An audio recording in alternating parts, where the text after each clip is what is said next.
ہر بندے سے عزت سے بات کرنی ہے، ہر بندے کا خیال رکھنا ہے، کسی کا دل نہیں دکھانا ہے۔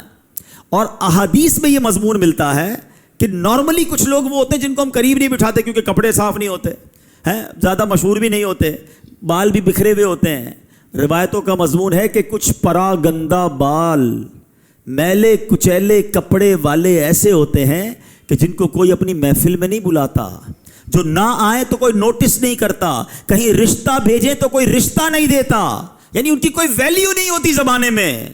آقا فرماتے ہیں اللہ کی بارگاہ میں وہ مقام ہوتا ہے کہ اگر وہ قسم اٹھا لیں تو رب وہ قسم پوری فرما دیتا ہے، یعنی وہ ان کی زبان سے جو نکل جائے وہ پورا ہو جائے گا۔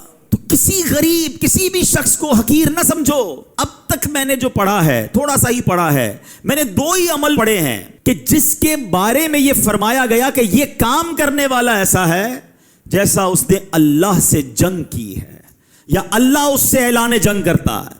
یہ 2 ہی اعمال ہیں، ایک سود کا کام کرنے والا، دوسرا اللہ کے ولی سے دشمنی کرنے والا۔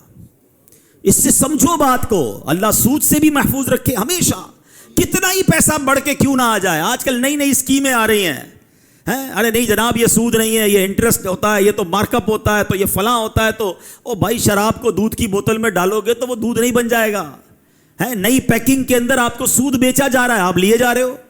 اللہ سے جنگ کرنے والا کدھر سے کامیاب ہوگا؟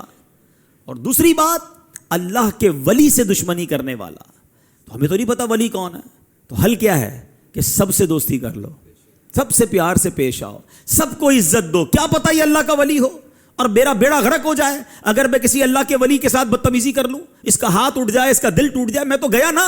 ویسے ہر مسلمان سے بدتمیزی نہیں کرنی ہے، سب کا خیال رکھنا ہے۔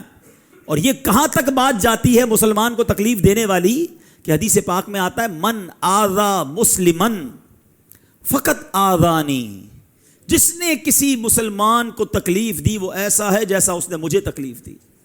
ومن آذانی فقط آذ اللہ، اور جس نے مجھے تکلیف دی وہ ایسا ہے جس نے اللہ کو تکلیف دی۔ ہم سب ہمارے ملازم کے لیے جو منہ میں آتا ہے بول دیتے ہیں، رشتہ داروں کو، غریب لوگوں کو، نماز پڑھنے آتے ہیں تو بیچارے کسی خادم کو کوئی سنا کے چلا جاتا ہے، کیا اس کا دل نہیں ہے؟ کسی کو بھی دل نہیں توڑنا ہے، کیا پتا اس کا اللہ کی بارگاہ میں کیا مقام ہو، برباد ہو جائیں گے۔ تو کبھی کسی کے ساتھ جو ہے نا بدتمیزی نہیں کرنی ہے، اور یہ سٹرکچر ایگزسٹ کرتا ہے، اس کو مانو۔ ایسی روایتیں موجود ہیں کہ خربوزہ بیچنے والا کسی بزرگ نے بھیجا کہ جاؤ فلاں خربوزے والے کے پاس، وہ اس وقت کا کتب ہے، وہ اس وقت کا ابدال ہے، وہ عام ریڑھی لگانے والا ہوتا ہے مگر اس کا مرتبہ اللہ کی بارگاہ میں بہت بڑا ہوتا ہے، اور یہ چند ہی لوگوں کو پتہ چلتا ہے کہ کس کا کون سا مقام ہے۔ تو ہمیں سب کے ساتھ محبت سے پیش آنا ہے۔